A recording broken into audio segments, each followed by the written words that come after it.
It's just the shift needs to be like internally about what the motivation for a fighting is, because if it's not about the world title, like why am I fighting? And it's and after the Islam fight, when I got back home, Kenny, I thought like, maybe this is it. And then a few weeks went by, injuries started hurting less and less, post fight. And I was like, I got to do this again. I've never lost two in a row. I can't leave this sport on a loss. Yeah. But at the same time, it's like, I want to be 100% in it if I'm going to do it again, because I don't want to disrespect the sport or, I honor this stuff I do. And I just want to do it right. But I just want to get my hand raised and leave on my terms with a win, man. But nothing's guaranteed. I go back out there and somebody could whip my ass. That's the thing. When we talk about opponents, there aren't like a ton of them that make a lot of fiscal and competitive sense. One name that I suggested was Nate Diaz, and I don't know if it's 75% majority, but I got a lot of the fan base coming at me or scoffing at the notion that Poirier versus Diaz in 2024 is competitive and that you're not like a 5-1 favorite to beat him. I don't know if you have any thoughts on that.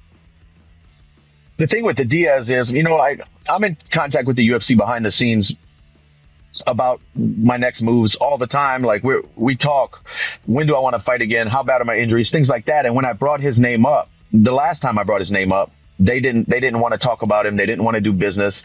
He's just, a lot of fans don't know, behind the scenes, he's such a struggle to deal with that I think they just don't want to do it anymore.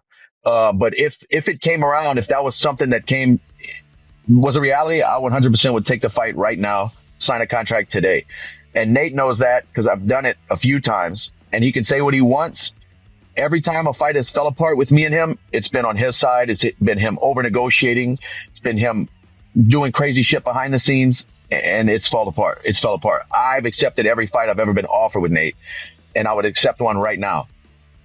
But do you believe that your next opponent will come out of this batch of names? Okay.